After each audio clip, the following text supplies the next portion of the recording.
नमस्कार. मी आज एका वेगळ्या विषयावर आपल्याशी संवाद साधत आहे.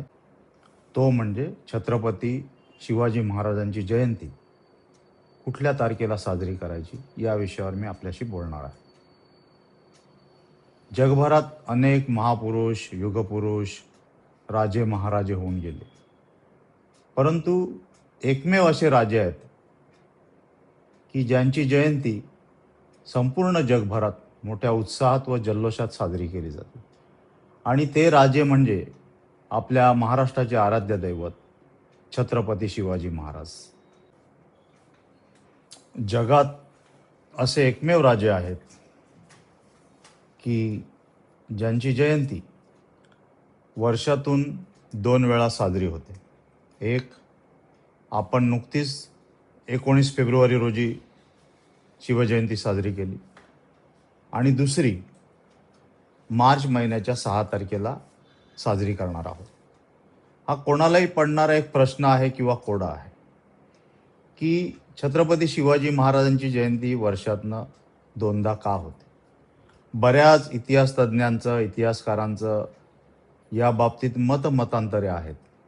आज आपण या दोन्ही तारखेविषयी, या दोन्ही तारखा कशा आल्या याविषयी मी आपल्याशी संवाद साधणार आहे. सर्वांना माहीतच आहे, छत्रपती शिवरायांचा जन्म पुणे जिल्ह्यातील जुन्नर तालुक्यालगत असलेल्या शिवनेरी किल्ल्यावर झाला. आणि असं म्हटलं जातं की मा जिजाऊ या शिवनेरी किल्ल्यावर असलेल्या शिवाई देवीच्या भक्त होत्या आणि शिवाई देवीच्या नावावरनं छत्रपती शिवाजी महाराजांचं नाव ठेवण्यात आलं असं म्हटलं जातं. छत्रपती शिवाजी महाराजांचा मृत्यू झाल्यानंतर त्यांची जयंती ही साजरी केली जायची किंवा नाही या संदर्भात तसं काही माहिती उपलब्ध नाही. परंतु इतिहासकारांकडे असलेल्या माहितीच्या अन्वये महात्मा ज्योतिबा फुले यांनी 1869 रोजी छत्रपती शिवाजी महाराजांची समाधी शोधून काढली आणि 1870 सालापासून छत्रपती शिवाजी महाराजांची शिवजयंती साजरी केली जाऊ लागली. कालांतराने लोकमान्य टिळकांनी छत्रपती शिवाजी महाराजांची जयंती पुढे चालू ठेवली आणि आज तागायत आपण छत्रपती शिवाजी महाराजांची शिवजयंती आपण साजरी करत असतो. परंतु जेव्हा मी मगाशी सांगितलं की 2 वेगवेगळ्या तारखांना शिवजयंती साजरी होते, तर त्या काळात कुठल्या तारखेला शिवजयंती साजरी होते हाही प्रश्न पडू शकतो. त्या काळातील तत्कालीन उपलब्ध दस्तावेजानुसार छत्रपती शिवाजी महाराजांचा जन्म हा हिंदू कालगणनेनुसार वैशाख शुद्ध द्वितीया 1549 रोजी, म्हणजेच इंग्रजी कॅलेंडरनुसार 6 एप्रिल 1627 रोजी झाला असं गृहीत धरून दरवर्षी 6 एप्रिल रोजी छत्रपती शिवाजी महाराजांची जयंती मोठ्या प्रमाणात साजरी होत होती. कालांतराने ब्रिटिशांचं राज्य गेलं आणि 1947 साली भारत देश स्वतंत्र झाला. पुढे 1960 साली महाराष्ट्र राज्य झालं आणि महाराष्ट्र राज्याची स्थापना झाल्यानंतर बऱ्याचदा इतिहासकारांमध्ये, इतिहासतज्ञांमध्ये या तारखेविषयी, शिवजयंतीच्या तारखेविषयी मतांतरे वेगवेगळ्या प्लॅटफॉर्मवर बोलून दाखवण्यात येत होते.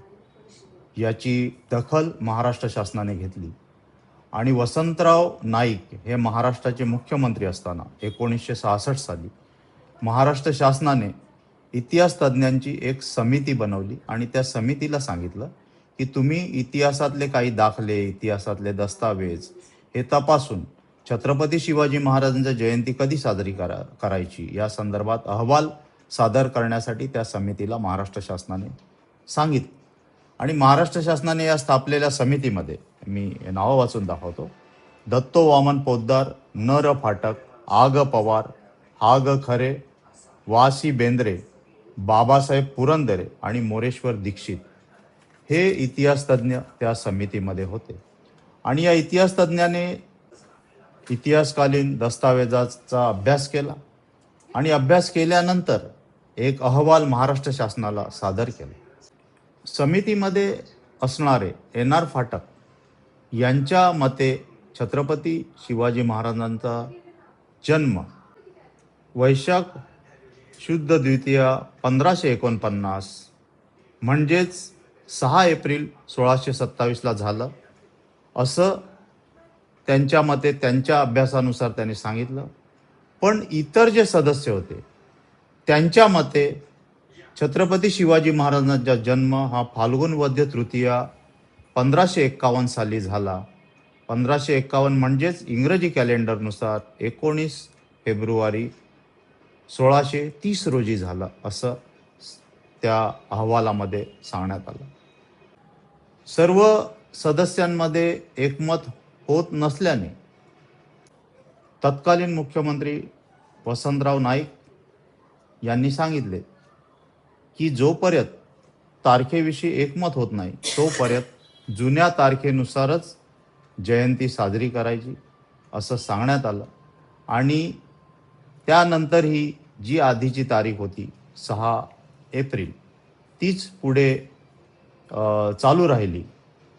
कालांतराने 1995 साली शिवसेना भाजप युती सरकार आलं. त्या युती सरकारमध्ये प्रमोद नवलकर सांस्कृतिक कार्यमंत्री होते आणि त्यांच्या काळात पुन्हा या मागणीला जोर धरला की हे किती दिवस चालणार, आपण यावर संशोधन व्हायला पाहिजे. मग त्यावेळेस प्रमोद नवलकर यांनी काही इतिहास तज्ज्ञांकडनं या संदर्भात काही माहिती मिळते का यासाठी अपील केलं आणि बऱ्याचशा इतिहास तज्ज्ञांनी त्यावेळेला त्यांच्याकडे असलेली माहिती शासनाला दिली. कालांतराने युती सरकार गेलं आणि विलासराव देशमुख हे महाराष्ट्राचे मुख्यमंत्री झाले 2000 साली. आणि त्यावेळेला हा प्रस्ताव पुन्हा महाराष्ट्र विधिमंडळात आला. विलासराव देशमुख मुख्यमंत्री असताना हा अभ्यास गटाने आणि इतिहास तज्ज्ञाने वेगवेगळ्या दस्तावेजानुसार इतिहासातील नोंदीनुसार ज्या नोंदीमध्ये नागपूरचे भोसले घराणे, बडोद्याचे महाराज सयाजीराव गायकवाड, जेधे शतावली, अनेक मराठी सरदारांच्याकडे सापडलेल्या नोंदी, तसेच सातारच्या छत्रपतींच्या वंशावळीत सापडलेल्या नोंदी आणि विशेष म्हणजे जोधपूर येथील मिठालाल व्यास यांच्याकडे छत्रपती शिवाजी महाराजांची जन्मकुंडली सापडली. असे एक ना अनेक दस्तावेजाच्या आधारे इतिहास तज्ज्ञाने विलासराव देशमुख सरकार असताना त्यांना सांगितलं की छत्रपती शिवाजी महाराजांचा जन्म हा फाल्गुन वद्य तृतीया 1551 साली झालेला आहे. इंग्रजी कॅलेंडरनुसार हा जन्म 19 फेब्रुवारी 1630 रोजी झालेला आहे असं महाराष्ट्र शासनाला सांगितलं. आणि महाराष्ट्र शासनाने सर्व उपलब्ध झालेला दस्तावेज, इतिहासकाराने दिलेली माहिती या आधारे 2000 साली हा जो अहवाल होता हा स्वीकारला आणि शासनाच्या दप्तरी अशी नोंद केली की 19 फेब्रुवारी 1630 रोजी छत्रपती शिवाजी महाराजांचा जन्म झाला आणि पुढील काळात 19 फेब्रुवारी हीच शासकीय तारीख शिवजयंतीसाठी राहील असं जाहीर केलं महाराष्ट्राच्या विधानसभेत तत्कालीन मुख्यमंत्री विलासराव देशमुख यांनी. आणि 2000 सालापासून आजपर्यंत शासकीय शिवजयंती म्हणून 19 फेब्रुवारी रोजी आपण शिवजयंती साजरी करीत असतो. परंतु काही शिवप्रेमी जे छत्रपती शिवाजी महाराजांना दैवतासमान मानतात, ते छत्रपती शिवाजी महाराजांना युगपुरुष मानतात. निश्चितच छत्रपती शिवाजी महाराज युगपुरुष होते. पण त्यांना दैवताचं रूप काही शिवप्रेमी देतात. त्यामुळे बऱ्याचशा शिवप्रेमींची अशी इच्छा आहे की त्यांचा जयंती महोत्सव किंवा त्यांची शिवजयंती आपण म्हणतो ती तिथीनुसारच व्हावी. म्हणजेच त्यांच्या म्हणण्यानुसार किंवा इतिहासामध्ये असलेल्या नोंदीनुसार की छत्रपती शिवाजी महाराजांचा जन्म जरी आपण सांगतो की फाल्गुन वद्य तृतीया 1551ला झाला, तर आपण त्याच दिवशी त्याच तिथीला छत्रपती शिवाजी महाराजांची जयंती का करू नये म्हणून बरेचसे शिवप्रेमी हे जगभरातील तिथीलाही शिवजयंती साजरी करतात. आणि यावर्षी तिथीनुसार 6 मार्चला शिवजयंती आहे. गेल्या वर्षी मला वाटतं 18 मार्चला शिवजयंती होती. त्यामुळे दरवर्षी 19 फेब्रुवारीला तर शिवजयंती होतेच, पण तिथीनुसारही दरवर्षी शिवजयंती देशभरात किंवा जगभरात साजरी केली जाते. याविषयी निश्चित मतमतांतरे असतील, परंतु हे जरी आपण मतमतांतरे असली तरी हे छत्रपती शिवाजी महाराजांवरील लोकांचं प्रेम आहे. त्या प्रेमामुळे जरी शिवजयंती 2 वेगवेगळ्या वेळेस वेगवेगळ्या तारखेला होत असेल तरी ते छत्रपती शिवाजी महाराजांच्या प्रेमापोटी होत आहे असे आपण गृहीत धरण्यास काही हरकत नाही असं मला वाटतं.